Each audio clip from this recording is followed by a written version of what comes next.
All right, so we rewrote our triple heterozygous. Now, because we know our recombination frequency, right, our recombination frequency is equal to the number of recombinants over the total number of your outcomes, of your, in this case, it's our total number of observed progeny times 100. And that's going to give us the frequency of the recombination, which is also going to be equivalent to MAP units or centimorgans. So we have to know the recombinants, right? And what we know here is that we have quite a few. We have 1, 2, 3, 4, 5, 6 different recombinants, offspring that had a different combination of alleles that gave them a different phenotype than the parents had. But we have to kind of figure out where are these crossover events happening. All right. So I'm going to go back to, that really I'm going to say step 3 is that we have to figure out where our crossovers came from. Maybe put it that way, where the crossover events originated.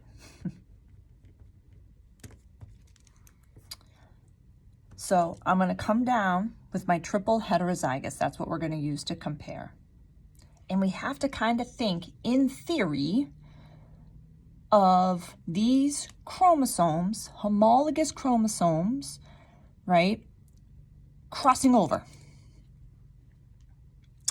So I'm going to write them nice and neat and big.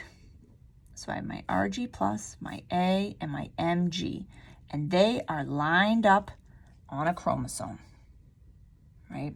And then I have my homologous chromosome with my RG, A plus, and MG plus. Okay. And what we'll start with in this way, because I wrote it this time in this video, is that we have we're going to look at what is happening, the crossover events that could occur between RJ and A. All right.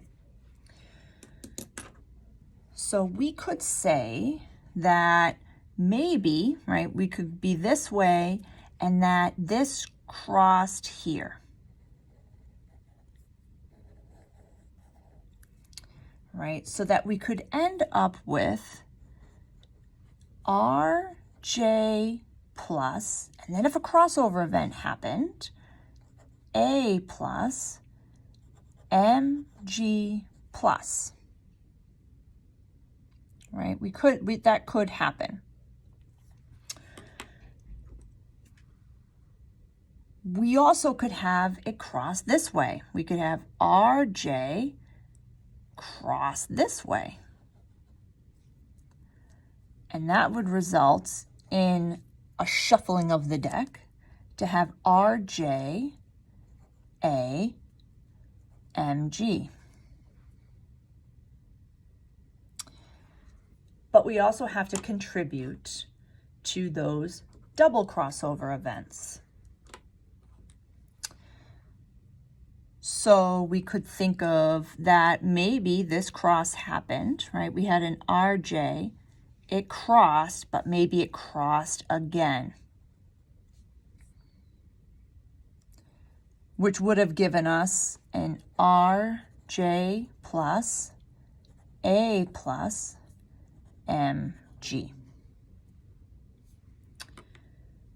And then that same double crossover, we could have RG cross over this way and come back down this way, in case we would have RG, RGA MJ plus, right? It crossed.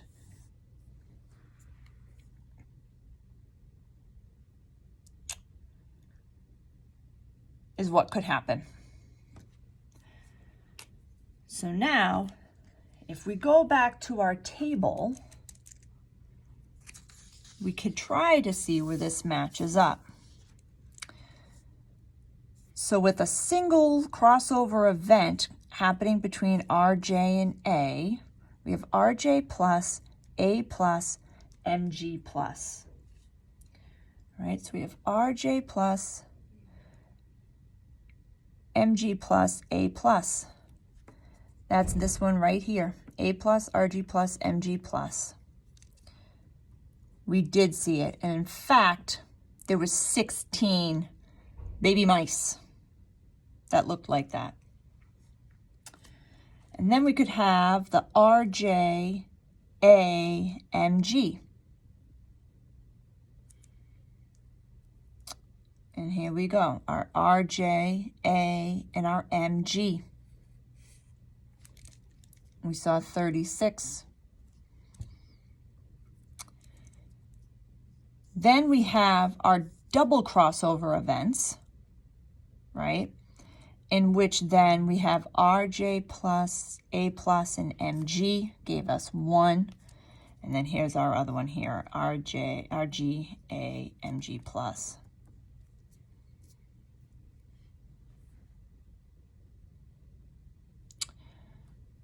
So these two offspring here, these two single crossover events, was due to crossover that occurred between the RJ and the A.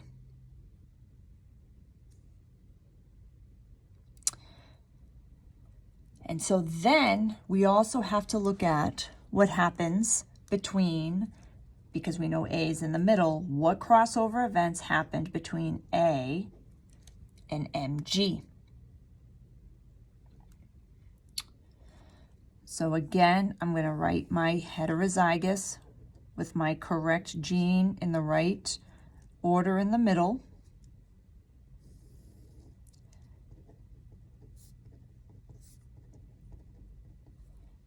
And draw it out again.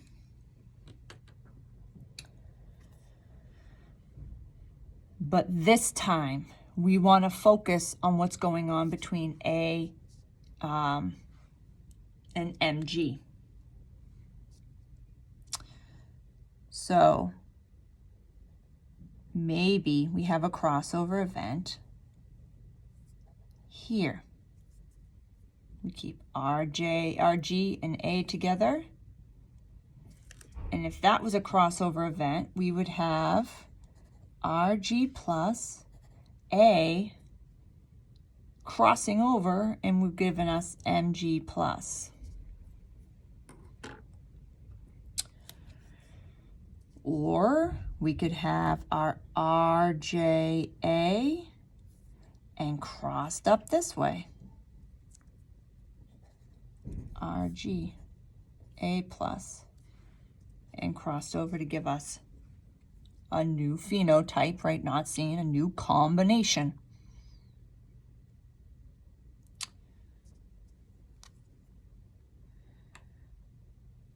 Or, try and keep my colors the same here. Or we can have, right, as if we had MG crossing up to A and crossing back down, which would have given us RG, A, MG plus. Or we could have that MG cross back down this way and came back up as a double crossover event, which would have given us the, if we and depending on, right, you can write it whatever way, MG, A plus, RG plus.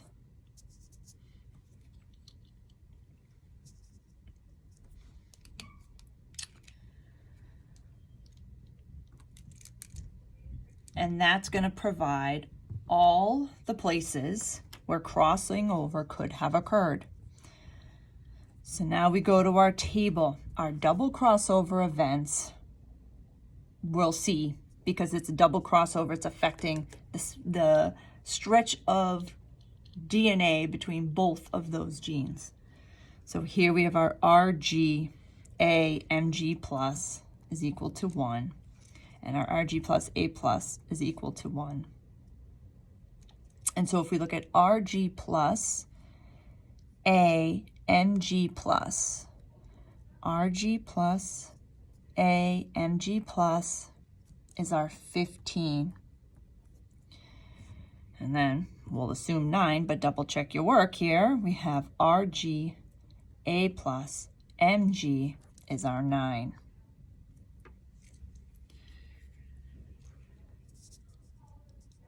So we have, if we go back to our tables, we have our 2 parents.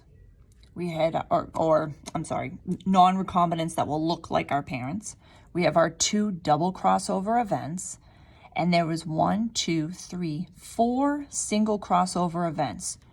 2 of them would have come from looking at crossing over that could have occurred between RG and A.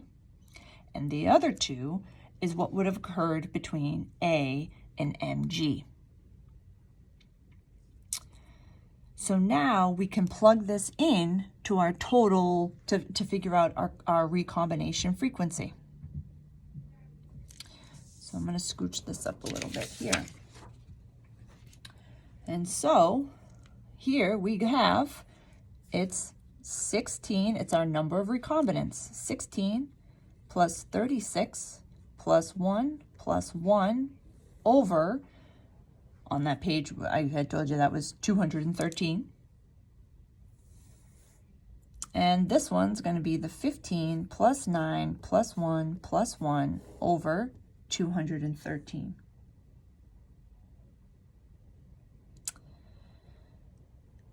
Times 100. And you do this math as well, but we're going to get 12.21% and 25.35%.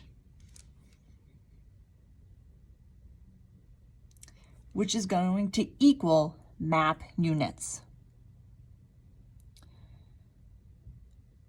So to draw this out, then we have started to put together a gene map.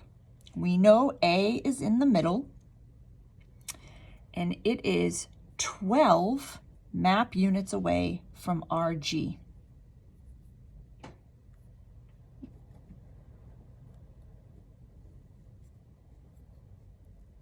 12, approximately 12 MAP units. And A is approximately, and I'm going to kind of try to draw this to scale a little bit, double that, MG. And this is going to be approximately 25 MAP units away. And we have ourselves an accurate map in terms of the order of the genes and the distance between them.